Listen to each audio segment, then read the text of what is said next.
So it's basically for people who maybe are out of town in a hotel room and they don't have a yoga mat and they don't want to be on the floor. So this is purely a standing sequence. It's also going to be good for people who have wrist injury and you just don't want to be on the hands down, dog, chair, or anything like that. So this one should give you a pretty well-rounded stretch, working the legs, working the balance. Granted, not much upper body work, but you can do other things for upper body work that is required on the floor. So we'll start basically in mountain pose, whether you practice that feet hip width apart or big toes together is up to you. And then it's inhale, arms up by your ears. We'll interlace the fingers one way. And then so it's one particular thumb is on top, and then of course one finger is on bottom. Then you stretch the arms up, reach the knuckles up to the ceiling, and then we'll bend the knees sitting down for chair pose. Of course, make sure belly is pulled in. If you can go even further and you want to play all the way with a squat, you can go all the way down. So then we'll lift back up. You can hold these as long as you want. Flip the hands around to either do palms together or hold the top wrist. Take a side stretch, so turning chest to the ceiling. Going as far as your spine feels comfortable. If you want, of course, your right hand can drop down your right leg for support. So then both arms come back up. You'll switch to interlacing of your fingers. So now this time the other thumb is on top and the other pinky finger is on the bottom. Palms up to the ceiling. This is so you stretch both the knuckles of both of your hands evenly. So again, you come down into chair, belly pulls in, neck free, or all the way down for a squat, working the ankles to the outside interior. You're kind of working the back too so you don't fall over. And then you come back up, flip the palms around, however you do your standing side bend, over to the left. You can have the one you want. And then from here, arms right underneath the left. So move into eagle pose. Elbows stay up, you want to shoulders down away from the ears. When you bend the knees, sit straight down. Take the right leg up. So if you can't cross for whatever reason, just work on your balance, right leg hovers. You can take it all the way over. Maybe you just have your foot hanging out to the side, but keep the leg internally rotating. Or maybe you can hook the foot to the back of the calf. So eagle pose, 5 or so breaths, and then it's up overhead prayer.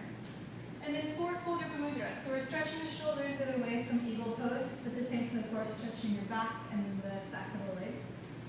So 5 or so breaths again, come all the way up, inhaling. And this time, left arm underneath. Granted, if you have more balance, do the arms and the legs at the same time. Then bend the knees, sit straight down, make sure your belly's pulled in for support. Take the left leg up, maybe cross it over, maybe hook the foot. You can sit a little lower if you feel comfortable with that. And then again, after 5 breaths, you'll release, arms come up. And then exhale for fold yoga mudra, switching, interlacing the fingers. Solo me breaths, you know, counting your 1. On the inhale, come back up, overhead prayer. Exhale, arms come back to your hips. So you can maybe practice with fingers down if it's better for your wrists, or practice like fingers out to the sides, or if you want to go fingers up, you can. So basically, whatever's okay for your wrist. So standing camel pose. So now we're getting a little bit more into back bend. So elbows pull in, tailbone dropping down. You're going to kind of squeeze your thighs together and lift the chest to the ceiling. So you go into the back and the thighs, the spine long. So chest will lift up. If you have vertigo, maybe keep your gaze forward. Otherwise, of course, you can look up, extending out through the crown of the head as well. So nice long spine. And you come back up. So if you feel like you need to, you can always go into a forward fold, maybe ragdoll, holding opposite elbows. But if you do back bends correctly, you shouldn't have any kind of any negative sensation there in the low back. So from here we go into basically a dancer variation. So it's it's kind of like you're doing standing half hero pose, or frog pose for the quad stretch, not the inner thighs. This is what you're doing. So you have your balance, you're taking one foot in, heel to buttock, same arm to leg, pulling heel to buttock, knee pulls in. If you want to play with the hand turning around and then stretching the knee back a little bit more for a bigger stretch, you can play with that. And then from there, hand can go on the inside or to the outside, coming into dancer pose. Make sure you're spinning the knee in and the foot out, keeping chest up and the gaze forward, stretching up and back through the toes. And then from there, we're going to lift and then release down, and then do the other side.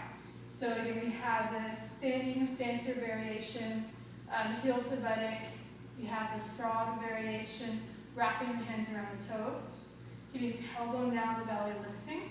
Then you have dancer, of course, reaching foot up and back, knee pulls in, And then from there, take it up, and then releasing down. So now we'll come into a little twist to release the spine and come back in. So overhead prayer, twisting to the right, revolved chair. Keep your chest and belly lifting, spinning to the side. So you can stay here as long as you want. Then we'll lift up into overhead prayer, right knee to chest, pulling the knee in, and then taking the right leg over the left leg. So if you're just new to standing pigeon, you can do the traditional way, hands in prayer position as you lower down. Or maybe you want to play a little bit for more of a shoulder stretch here and you have a little bit more control over your balance. We'll do Cowface arms. So right elbow up, left elbow down, right leg going over, knee, the whole leg is externally rotating so the knee turns out to the side, and then you just fold forward. So maintaining your balance, stretching the hip, and stretching the shoulders now. So 5 or so breaths. We lift up, and then release mountain pose. Inhaling, arms come up again.